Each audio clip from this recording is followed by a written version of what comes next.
so this flight is the flight to formative assessment. If you meant to be on another flight, speak to your flight attendant because you're going the wrong place. All right. Some of you I have met, some of you were here this morning. I'm Darren Walker, and I'm the Logic and Rhetoric principal at Care Perryville Latin School. Yes, that is a picture of our school.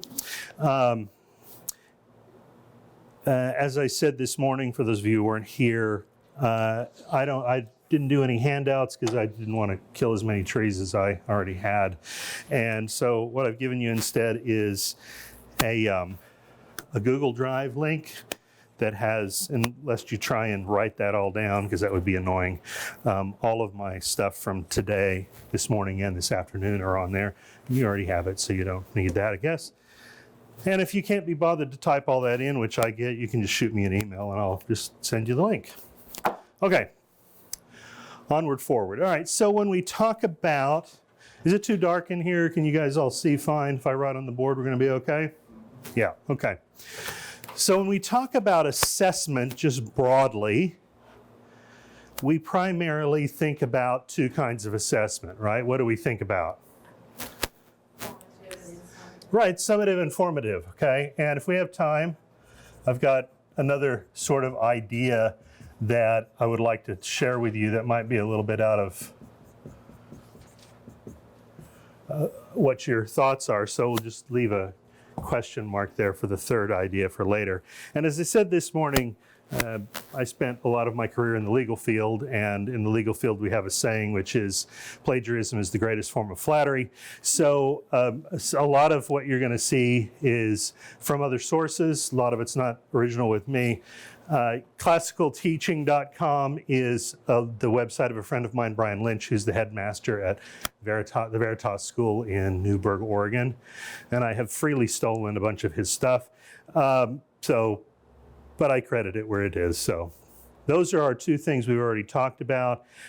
When we talk about formative assessment, so this is the audience participation portion of the show, what do you think of when you think of formative assessment? And I don't mean give me examples. I mean, what are characteristics of formative assessment?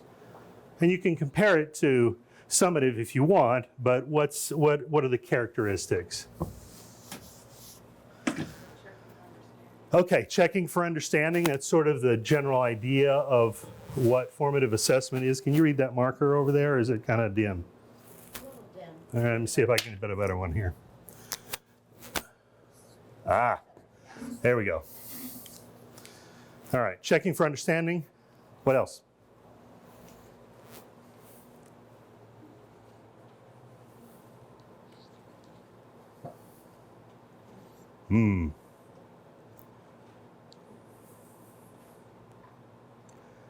Why did I look at the clock, Brandon?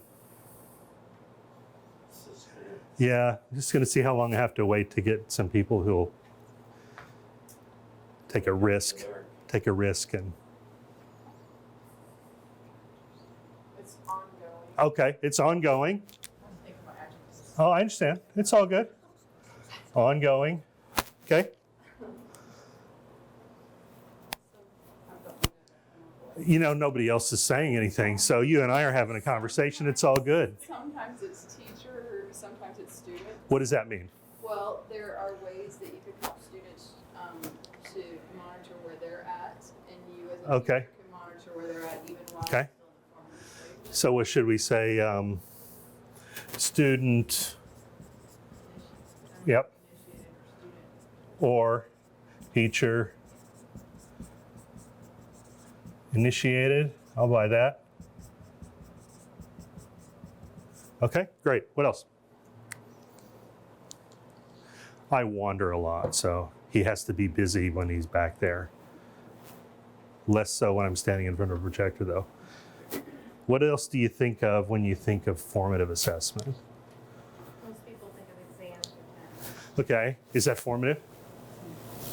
That's summative, right? Because what's the difference between formative and summative?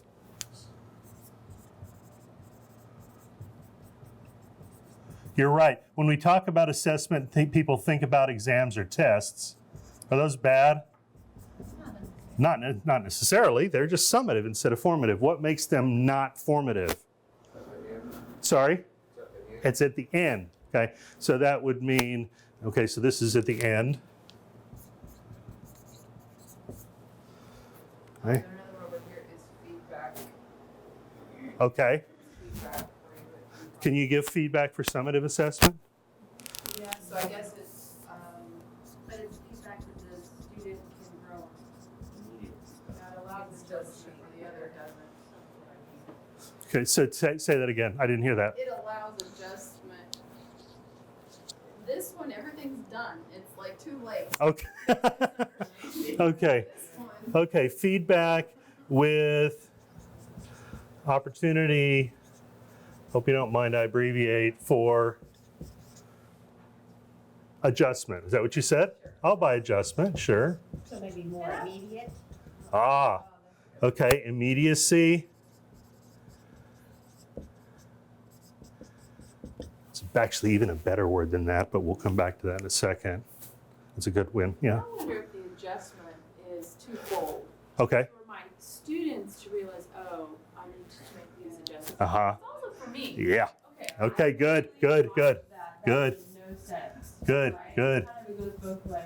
good. that's what I meant. It allows Yeah. reteaching on the teacher part. Okay, good. Not that I ever bought you. Okay, what else? This is a pretty good list. Okay. A couple of kind of critical things we've missed, but that's okay. We'll get there. Anybody have another thought? What are some examples of formative assessment that you use? Oh, you're getting ahead. You're getting ahead of the game here. You're getting ahead of the game. We got to figure out what we're talking about before we can illustrate. Trust me, I have a couple that I'll share with you. Okay. All right. So I would suggest to you there are 5 components to formative adjustment. Okay, 5 pieces. And if you guys are quiet non-classical teachers, I would say you're not going to argue with me, but I bet you will. All right. Here's the first one. Not all of them. Frequent and ongoing. Okay. What do you teach? Sorry, name. I'm Amy. Amy. I And we- teach literature and rhetoric. Okay, literature. So I'm not going to poll everybody. There's a reason. I'll tell you why. Okay, so Amy, when you teach literature and you're going through a story, right, as an example, frequent and ongoing assessment means Brandon over here isn't getting it. How do you know? Because I had him write a summary and Okay. it was lacking. Okay, or Or it was brilliant. okay, or in class, as we're having a discussion, how can you tell that he's not getting it? How could I, yeah, either he's not contributing or what he does contribute is not as thorough as it Right. needs to be. Exactly. Or it's incorrect or something. Okay, great.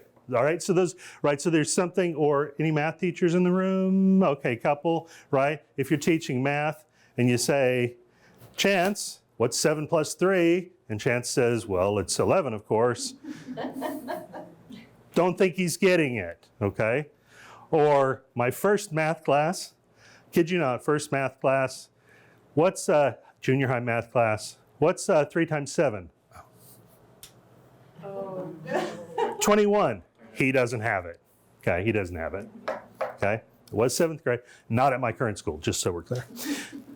Okay, right? So frequent and I'm over here again. Frequent and ongoing. It's something that you should be doing and actively thinking about constantly during your lesson. And from this morning, that means you have to plan for it, right? You have to think about it. Okay, here's the second one. My colleague down the hall, who's our academic dean, hates this word, but he knows what I mean, so we get along.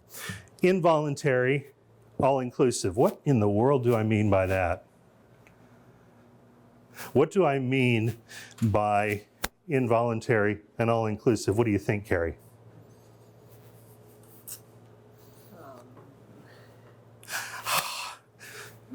Well, it could happen at any time. Okay, it happen at any time. Not, you don't sign up for it. Okay, you don't sign. You who doesn't sign up for it? No, I'm not a teacher. Too bad you're here. I'm sorry. That just wrecked our sound back there. Sorry about that. try this again. Voice of experience, Gary, that doesn't work. Sorry? What's that? I told voice of experience, it doesn't work. No, I know. So what do you think, Debbie? What does involuntary mean?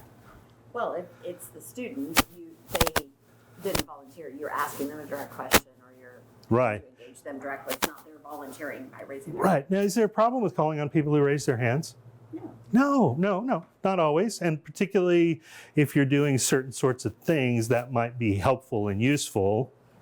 But if you want to engage the whole class and make sure that everyone is getting what you're doing, this is critical, right? Notice all inclusive. So everybody in the room is going to be engaged in that process at some level. Okay. Now, the way we, I told the class this morning, the workshop this morning, that I practiced law for a number of years, so I went to law school, and I had professors,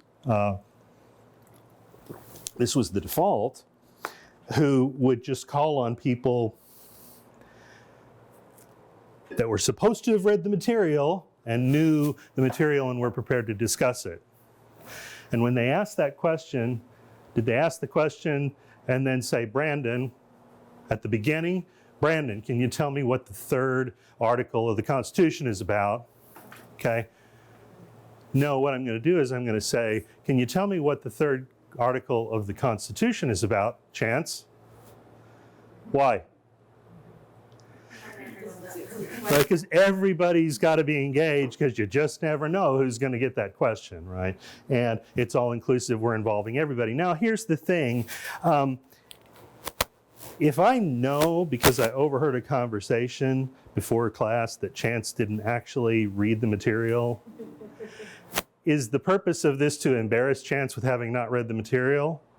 No, that's not the purpose at all. But if I'm talking to somebody in my class who isn't doing particularly well, what do I do with this?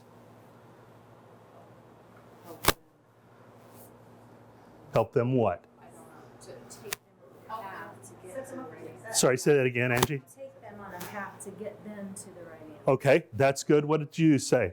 Set them up for success. Okay, right. So you're asking them what, you're asking them what kind of a question? So, Sorry, what's your name? Marcy. Marcy, thank you. I'm trying to read these name tags and it's a glare. How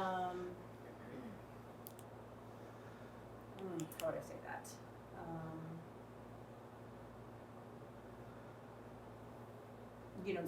So you remember how we were talking about, this the other day? Uh-huh.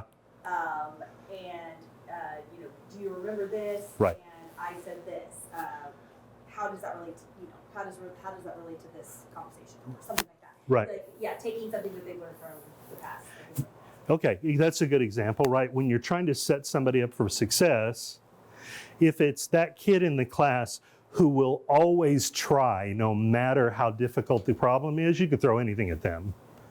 But that kid who's struggling, you want to throw them the sort of softball questions, but you still want to make sure they're engaged and that they're getting it at least at some level, but you're going to send them the more softball questions. You know what I mean? Not literally softballs, but you know what I'm saying? And Angie? Yeah. Angie. Or it might be like, if you were similar to a test. Right. The Mhm. ones that know can tell you the long answer. Right, The ones that don't know might be able to fill in one word. right. So then you may give them a fill in the blank kind of question in the classroom, and so then they can have their one word Right. Yep. instead of the whole thing. Mm-hmm. which might be- Exactly. Yeah. So I did, and this wasn't a formative, well, I just did an assessment task, and I gave kids choices about what they could do, what they could teach the class. And I had kids who taught very basic concepts, and then I had kids who came to me and said, what would earn me the most points? And they took the hardest task they could find, and that's what they did, right? So you want to cold call kids, but it is targeted at who do I want to ask this question to based on the material and what you know about the kid? Who do I want to call on for this question? Okay, this is probably one of the most important pieces of this and one of the things you have to think the most about, because it's real easy if I'm having a bad day personally, or I didn't prepare as well as I should, it's really easy to slip into voluntary, right? Okay, who can tell me this? 3 hands go up. Yes, Brandon, thank you. What's your answer? Because I know Brandon's got the answer, whatever it is, right? Okay, but you don't want to do that if you can avoid it. Okay, moving on. This is something nobody said. Formative assessment, if you're here this morning, in particular, this is helpful. It's connected to your learning targets. What are you trying to accomplish? Okay. If your topic is about factoring trinomials, what are the dates of the Peloponnesian War is probably not relevant. Okay, right? We need a conversation that's direct, because what's the purpose of assessment broadly? Broadly. Okay, yeah, at whatever level, right? It's about, did the kids get what I wanted them to get? Assessment is about, as we said this morning, assessment is about the teacher and the student both knowing whether we reached the goal that we were trying to get to, okay? So this is the goal you're trying to get to. This should be connected to it, okay? Knowing those targets helps us know how to assess, right? If we're trying to do certain things, those need to match. Targets should be things that are accessible, but not necessarily measurable. You say that again and you tell me what you think about that. Targets should be accessible, but not necessarily measurable. What does that mean?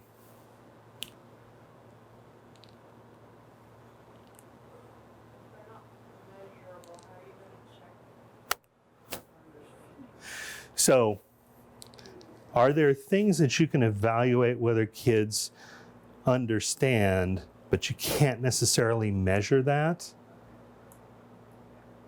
Right? By the way, what's the subtext for measurable? One word. It's what parents always look at. Grades, right? Right? Okay. Which leads to the idea of this should shift our focus from grades to learning, right? Formative assessment is not about the grade, which is 0.5, but I'll get there in a second. It's not about the grade, it's whether you're learning something or not. So it might not be measurable, but you should be able to assess whether they're learning it or not, okay? Here we go. Somebody said adjust, and this is, I think, really hard for new teachers. It gets easier over time, thank goodness. Adjust your instruction dynamically based on the result, right? We were talking about this distinction over here. When it's summative, you generally are kind of done. If they didn't get it, it's like, well, guess we'll cover that in the summer, right? If we're talking about formative assessment, what's the root word here?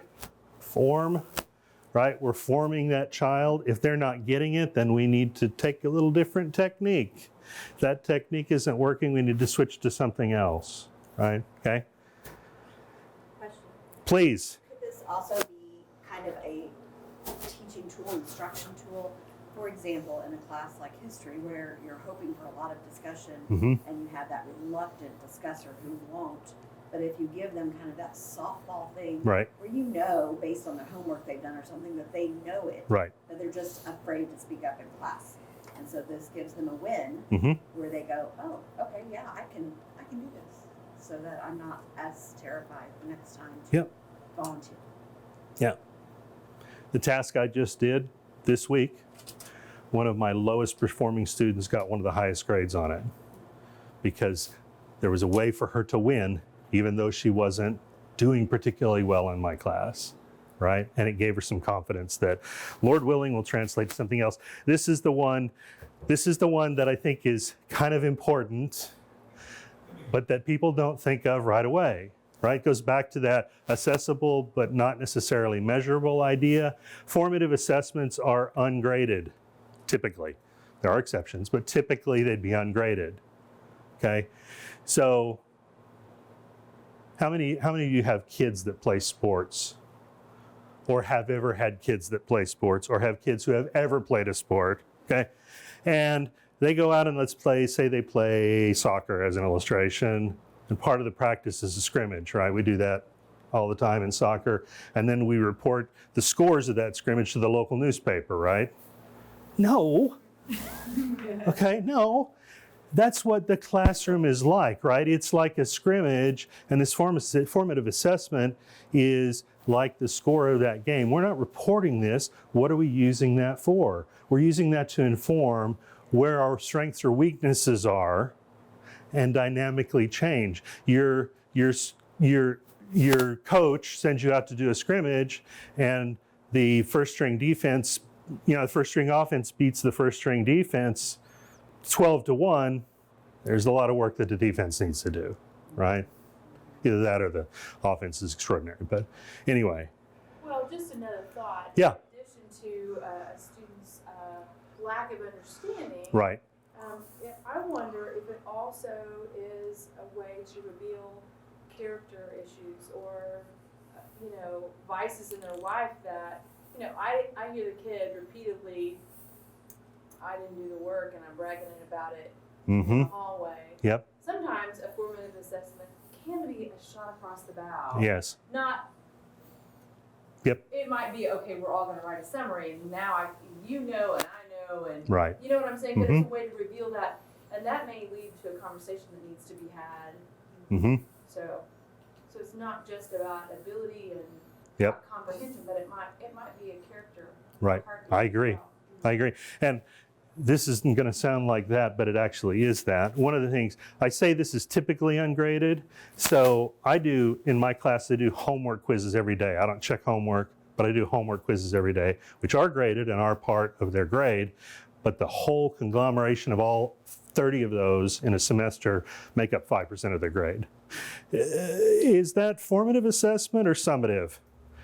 It's not really summative. It really doesn't tell me anything, but it should tell them whether they're getting this little slice of the material, and if they've decided the homework was unimportant, it tells them the value of that as well, that decision. There's a character decision there, right? So, all right, those are sort of that's sort of the skeleton, if you would, of this. Any sort of observations or comments or thoughts about any of this? Is that helpful? Brennan? Oh, sorry. No, it's okay, go ahead. No, he was pointing at you, actually. Oh, okay. So I have, so I'm having a hard time with my son, who he's got a slow processing disorder, and so he is one of those that has to take the time to think before he speaks. Yeah. And he's got a teacher that is really coming down hard on him about not speaking up in class. Right. And there's no inclusiveness. There's no inclusiveness at all. It's whoever speaks first. Right. And then they're supposed to come with an idea, like right. they're hey, I've read this is my big idea that I want to share with the class. Right. Well, and also because he's a little shy, right. he's not able to he's not going to be the first one to raise his hand. Yep. So, do you have any suggestions for that? I do. I do, absolutely. So that's a really good question. Everybody hear what she asked? Okay. So what have our formative sort of illustrations largely been so far? A lot of discussions, a lot of what? Questions from the teacher, okay?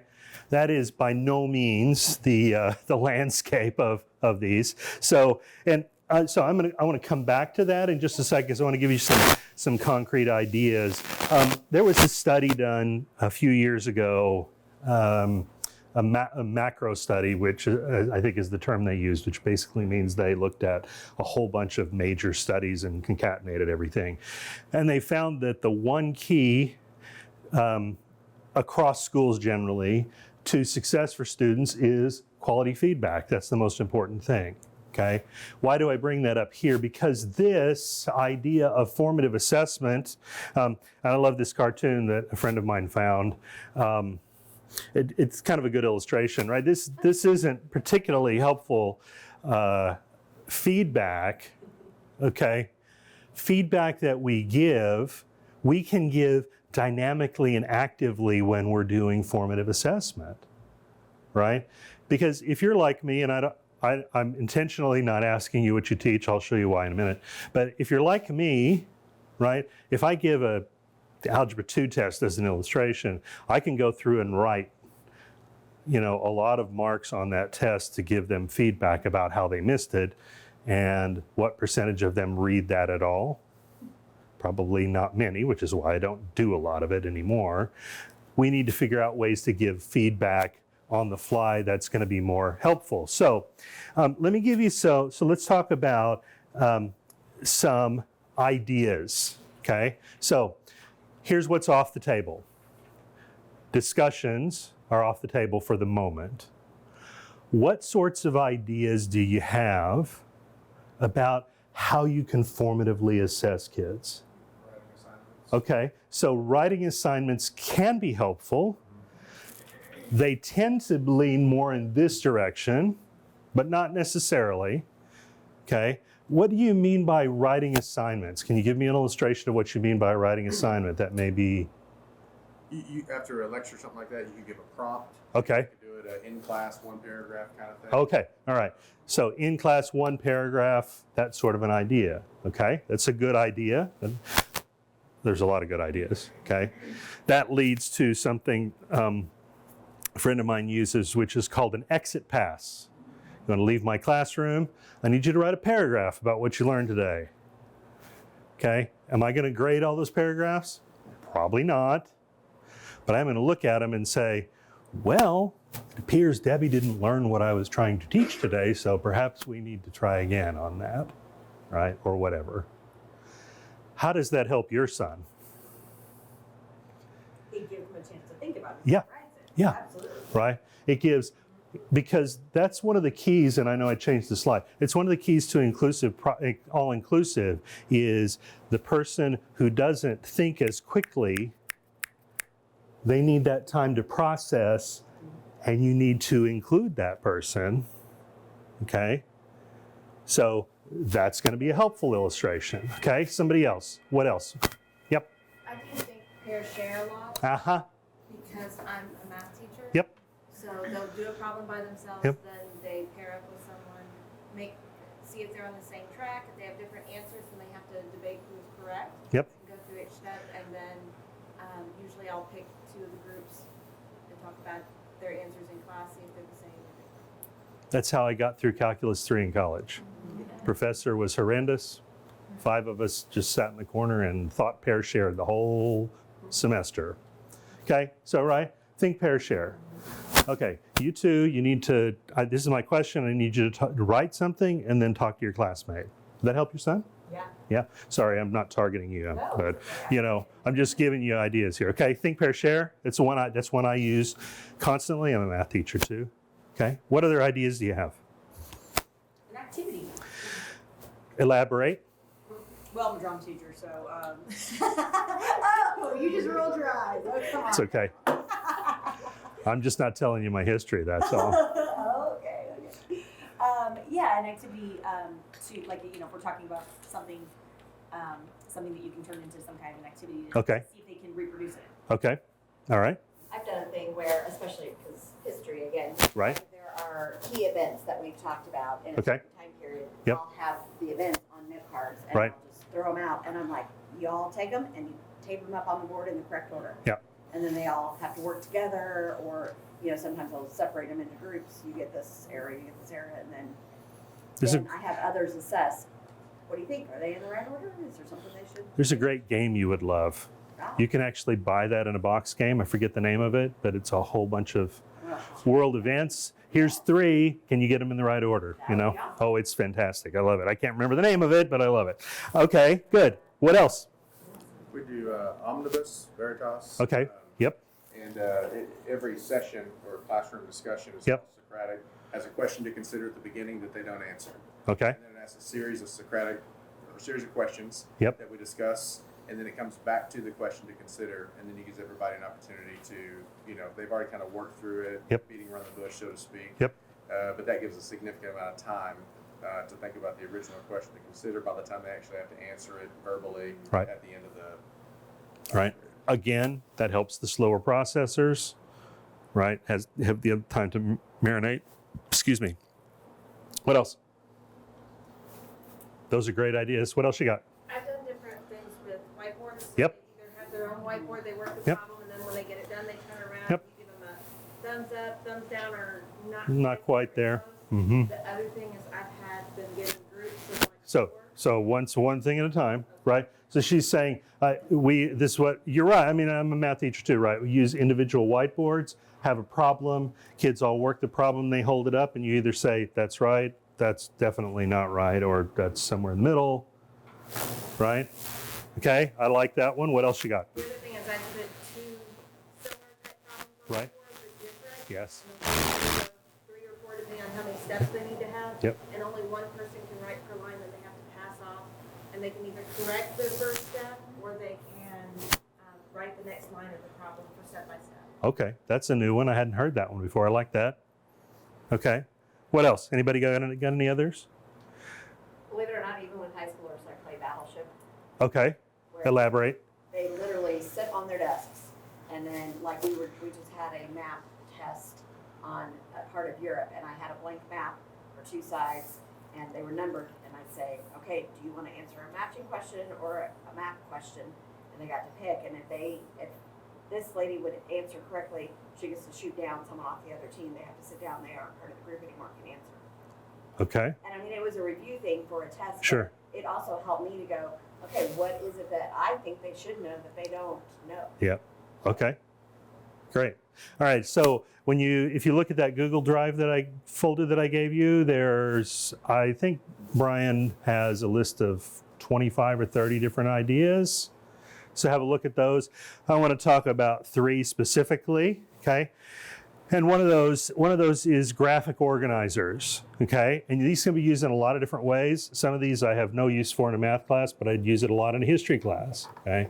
So I'm just gonna flash through these real quick. Don't try and write them down. There's 8 of them, and there are examples on the board. You can use a circle map for defining in context. If you were here this morning, the lesson planning tool that I used this morning is basically one of these, okay? Tree map, classifying and grouping, right? You really don't have to take photos. The ones on the Google Drive are better, but feel free to take photos if you want. Bubble maps, right? For describing using adjectives of some kind. So we're trying to identify characteristics of a particular whatever, right? This one I kind of like. It's a double bubble map. What are we doing? We're still using adjectives, but we're comparing and contrasting things, right? I very vividly remember doing something like this in high school. It's very much like this. Everybody read Great Expectations, or have some of you not? Mostly read Great Expectations? Are familiar with the story at some level? Okay, Charles Dickens. And if you were to describe the relationship, so somebody who's read it, okay, if you were to describe the relationships in the book Great Expectations, how would you describe the relationships? If you haven't read it, it's okay. All right, here's how I would describe it. I know I didn't wait 5 seconds, Brandon, but I'm going to give the answer anyway. There are a couple of key characters in the book, and what you discover as you read through the book, the farther you go, the more connections you find out exist between all of these characters. It's this huge interconnected web. And so one of our assignments, which I still remember from a little while ago, was we had those couple of central characters, and then we had to draw connections between all of them because it helped frame that whole picture. I actually did the same thing with students in our high school, which was funny, but that's another story. Flow maps, okay, so are good for sequencing and ordering. You know, you were talking about the order of events, and the order of events is often related to particularly characteristics of events, right? Multi-flow maps, when you have causes and effects that are leading to different things or all to the same thing sometimes. Brace maps for analyzing whole objects and parts, right? We're trying to take something and parse it down into pieces. Bridge maps for seeing analogies, okay? Those are 8 different things. You could probably come up with other ideas if you really wanted to. I actually do use these in math, not these, but like we use hierarchies all the time in math. Like, okay, we're going to talk about polygons. How many ways can I parse a polygon? Well, there's a lot, okay? And so those are ideas that I use, and the kids find it really helpful to absorb. All right, questions about graphic organizers? Does that make sense what we're talking about, right? This idea, and they can look like a lot of different things. Some people like to put Post-it notes up on the board. They draw something and then have kids come up and put Post-it notes on the board for a graphic organizer. Do Venn diagrams fall into this? Yeah. Yeah, yep. That's really all a Venn diagram is, right? I mean, sometimes I think kids think Venn diagrams are just something we use to twist their brains around that aren't useful at all, but that's exactly what they are, is graphic organizers, right? Okay. All right, so that's the first one I was going to talk about, graphic organizers. What time it is? Seminar discussions, we've already talked about. Seminar or discussions, Harkness discussions would fall into this category. But what I'm talking about here more is something a little more than just the discussion that we have in a classroom generally. When we talk about a seminar discussion or a Harkness discussion, what sorts of characteristics do you think of when you think of a good Harkness or seminar style discussion? And maybe some of you have never been in one. That's okay. What do you think of? What characteristics do you see? Sorry, say it again. Engagement. Elaborate. Everybody is part of that discussion. Okay. At some point. What else? Good? Respect. Okay. Engagement. Yeah, hopefully. I'm not sure exactly where we want to go, but I would say some mastery of the material. Okay. In order to discuss it at that kind of level. Well, this is formative assessment, so we're figuring out whether there's mastery or not, aren't we? Different points of view. Okay. Potentially different points of view. Okay. What else? Doesn't have to come back to the teacher. Okay. I like that, right? You're not. This can go from student to student. Yep. Never have to be. Yep. That point I'm coming back to momentarily. What else? So my wife, who teaches second grade at our school, went to a seminar a couple of years ago, which she absolutely hated. Because they did a Harkness discussion, or what they called a Harkness discussion, except it was a progressive seminar. And what it meant was a bunch of people sat around a table and just expressed their feelings and hatreds about certain topics, right? Okay.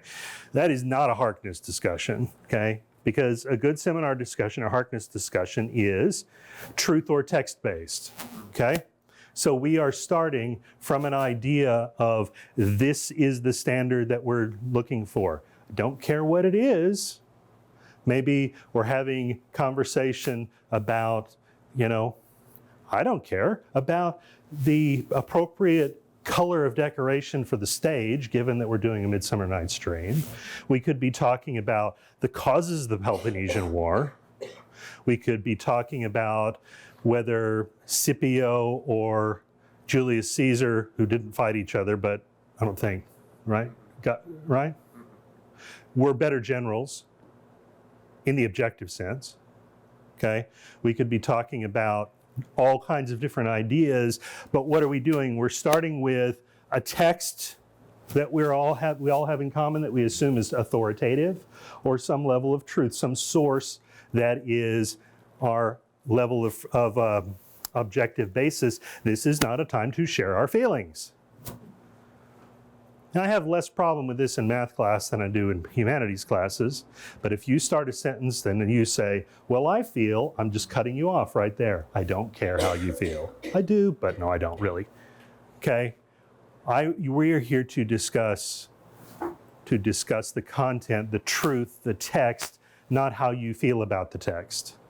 Okay? You're welcome to discuss that with your girlfriend or your boyfriend or your therapist or whoever. That's not what we're here for. Number 3, and this is one that progressives have a real problem with, right? We need to come to a conclusion. Okay? If we're going to discuss whether Rommel or Patton was the best general in World War II, we better come to a conclusion about that. Now, we may disagree, okay, but we need to come to a conclusion. We are getting somewhere. There is a goal. There is an endpoint. And that is where the teacher does, at some level, have a role, okay? Remember, we didn't do this time. We did this morning. Remember Gregory's 5th law of teaching. The student is the one doing the majority of the work. So in a seminar, the students literally should be doing all of the work. The teacher is really only present there to intervene as needed. For what purpose? How might the teacher intervene? If it's got way off. Right, if it's getting way off task, we're not getting to a conclusion. To make sure they're not going against an axiom that we find as a given truth. Okay, all right. To redirect. Sorry? To redirect. Yeah, if they're getting off track, you might say, okay, guys, I know Call of Duty might be relevant at some level, but we're talking about World War II, so forget about that. Stay on task here. Someone's being disrespectful. Okay, right, someone's being disrespectful, okay, or whatever. There's a lot of things that go into that, okay. Those are all examples of where a teacher might intervene, but they're there to intervene, not to do the work. Okay? That makes sense? All right, any other thoughts about seminar discussions?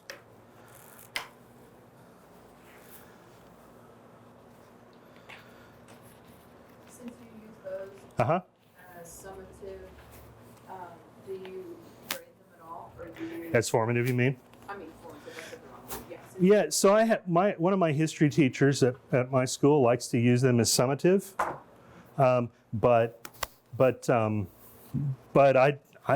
in which case he does grade them, but I find them to be particularly, just grab one and pass them back, but I find them to be particularly useful for formative assessment, because here's the beauty of it. I probably shouldn't share this story, but I'm going to anyway.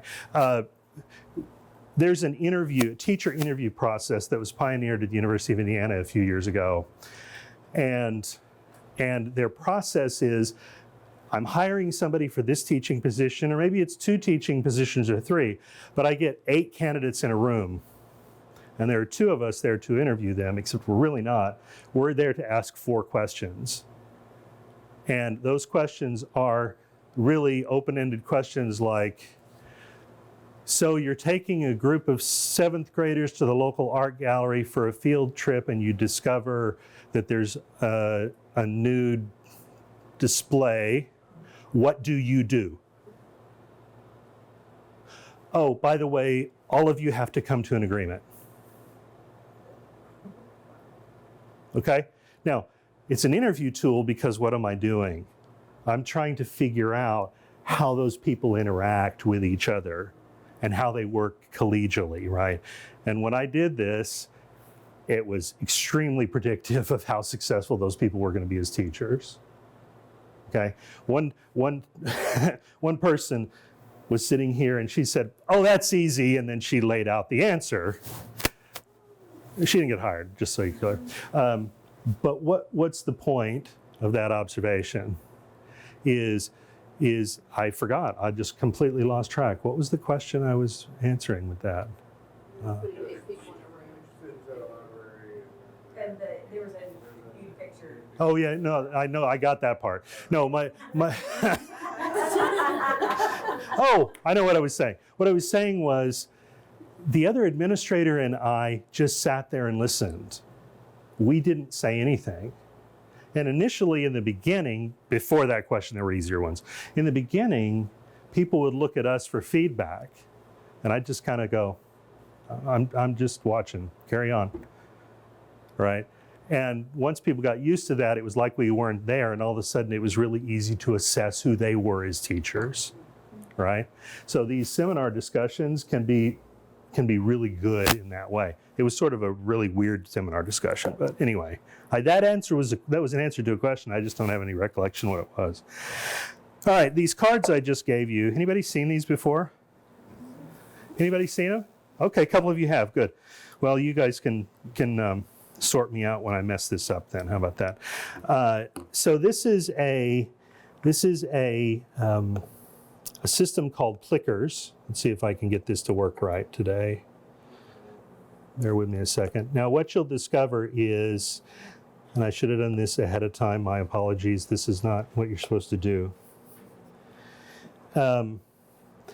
What you discover with Plickers, or what Plickers is for, is it's a method for doing assessment. What you'll notice if you compare your card to the person next to you, it looks the same, but it's a little different. And so what we do with this tool, and it's quite easy, this is not part of the process. This is the logging on to the school's Wi-Fi so I can actually do this task. Yes, accept, thank you.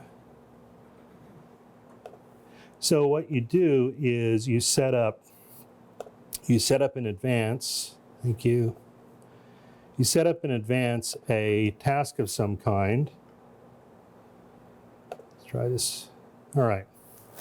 Now, what I want you to do is you will look at that card and you'll see that on the top, well, not the top, on each side, there's a letter, A, B, C, or D.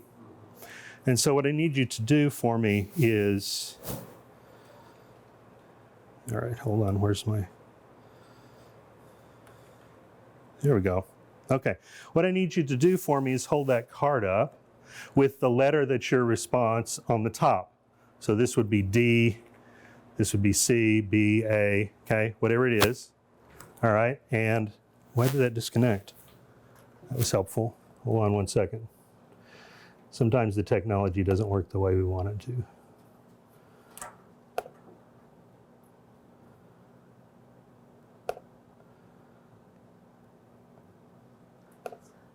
There we go. We actually need the question. That would be helpful for you to answer the question, wouldn't it? Okay. So I project the question, which I've written in advance. You select one of those 4 choices. If your area is not shown there, then pick the one that's closest. If you don't have an area, just make something up. It's all good, okay? Okay, all right.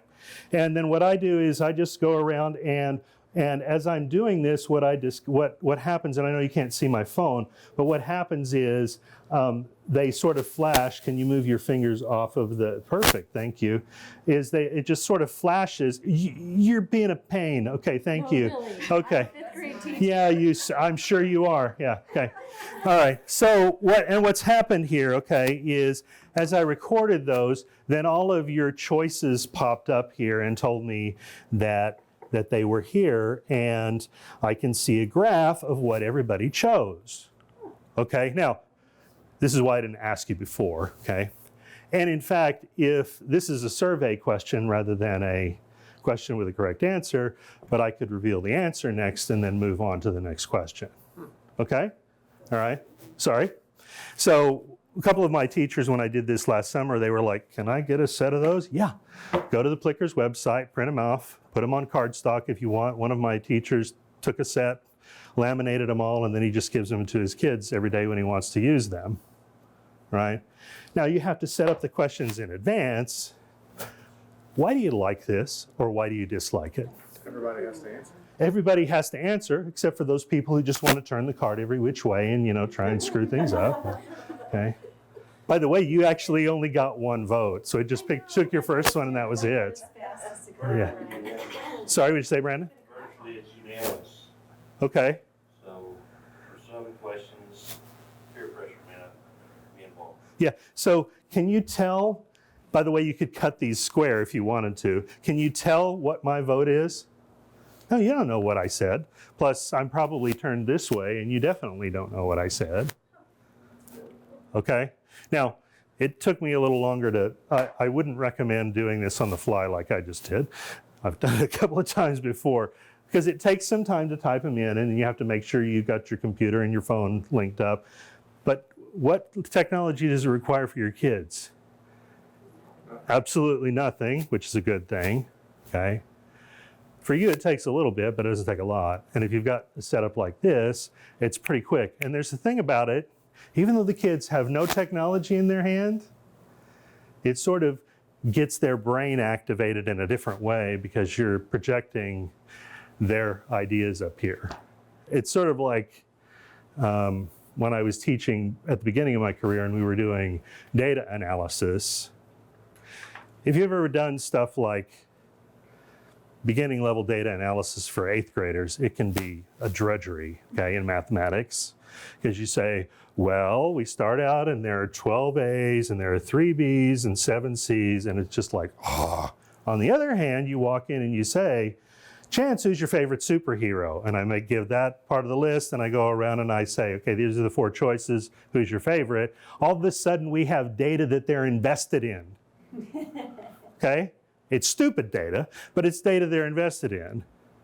And it can be something as earth-shattering as what's your favorite fruit, right?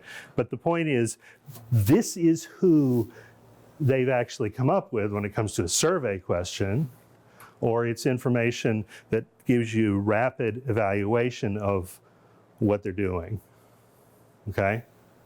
That make sense? Okay, this isn't formative assessment inherently, this is just a survey, but I'm sure you can think of how you do it. All right.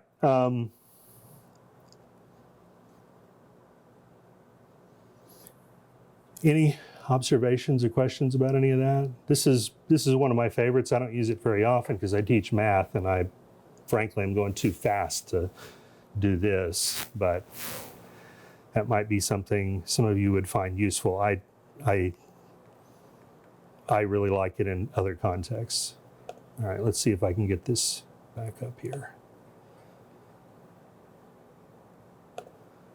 Oh, that's not what I wanted. Oh, apparently it is. All right. So I want to give you one other, we already talked about this, talked about the electronic option. This is the website. It's really hard to find and hard to remember, but there are, by the way, the sets that you don't have to buy, the sets of these, this is a set of 40, right? They're 2 up on a sheet, you print them out and they're great. I did this with a professional development session last summer, and I made the mistake of printing them all on different colors. A bunch of teachers were like, oh, I want the purple one. Okay, great. So it took forever to pass them around. But anyway, so don't make that mistake. I'm sorry, just a quick question. Is there any cost for that? Nope, none. There is a pro version, which I have never used. And I have no idea what the pro version adds. The basic free version is so good that I've never needed it anymore. All right, so we talked about assessment. We talked about summative, and I'm just going to finish with this. Summative, formative, these are the terms we use all the time. I may have talked to a couple of you about this earlier, but I taught in Australia for 8 years. And some of the terminology is a little different in the way we talk about things there, but it's the same idea. But we talk about assessment, oh, wow, not a spelling teacher. Assessment of learning, okay? Assessment of learning. In other words, we're at the end, I want to assess whether or not you learned what I hoped you were learning, okay? Then we talk about assessment for learning is this idea of formative assessment. Okay, I'm really not going to get into it any more than that. But there's another preposition that they like to use in Australia occasionally, and this is a different level, okay? Assessment as learning, okay? What in the world does that mean? Well, it means that sometimes you can use assessment for multiple purposes at the same time. In other words, you can teach kids something and you can formatively assess whether they're learning it or not, and you can summatively assess and do all 3 of those things at the same time. So here's a little challenge for you in the last 4 minutes of this discussion. So I already told you this part. I should have just put the slide up. That is why I did the slide after all. This is a task that I was just telling you about a little while ago that I just finished. Now, I'm a math teacher, so, and this is not the whole task, this is the summary, and I won't read it all to you even, okay? But the task that they had this week was that they had to select a topic from the year that they were going to then teach to the class, okay? Now, some of my students went with what's the simplest thing I can do, which in this case was multiplying two binomials together, okay? Everybody in my class knows how to do that. On the other hand, there were a couple of the kids who were shooting for the stars and went, I'm going to teach solving equations with matrices, which is a pretty complex concept for sophomores. It's not that hard in my opinion, but you know, there are harder things, okay? But here's the kicker, okay? They're all going to do these presentations. Notice the last sentence.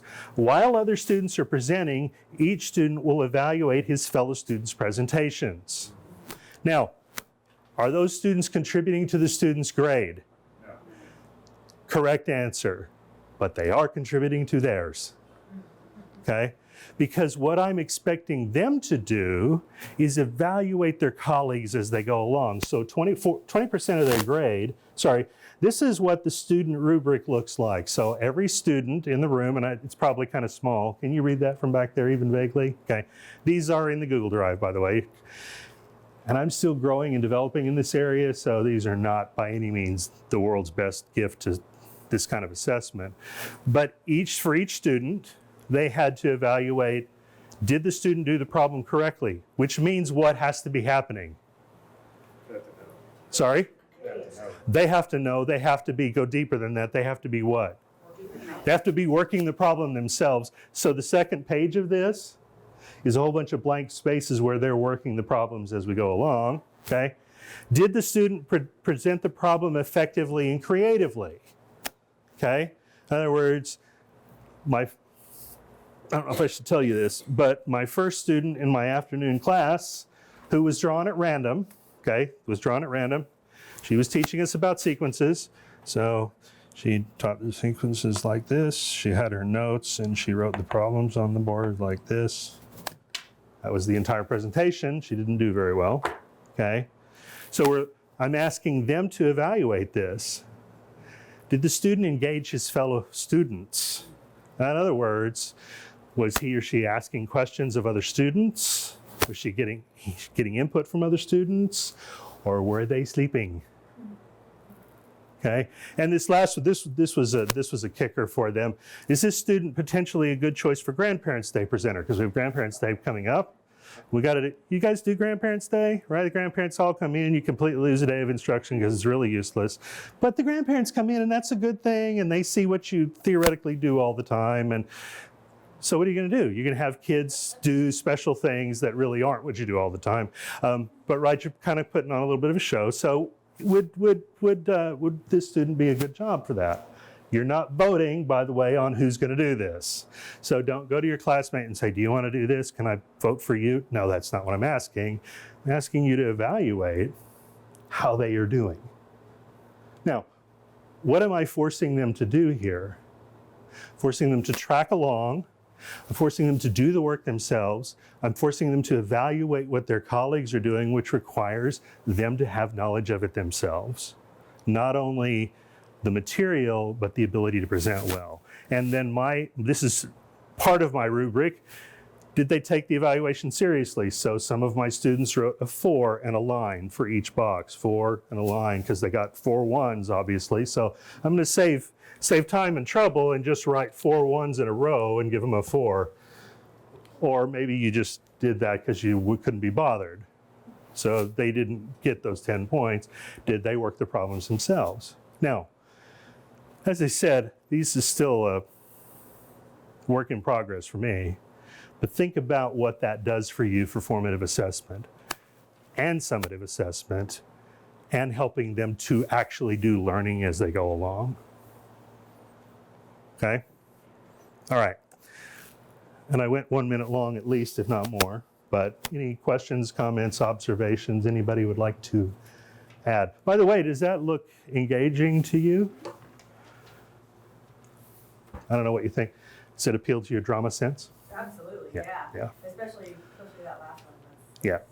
Because not only that, I mean, like, no matter what subject that is, that teaches them to engage with the audience. Right. And to make their presentation interesting.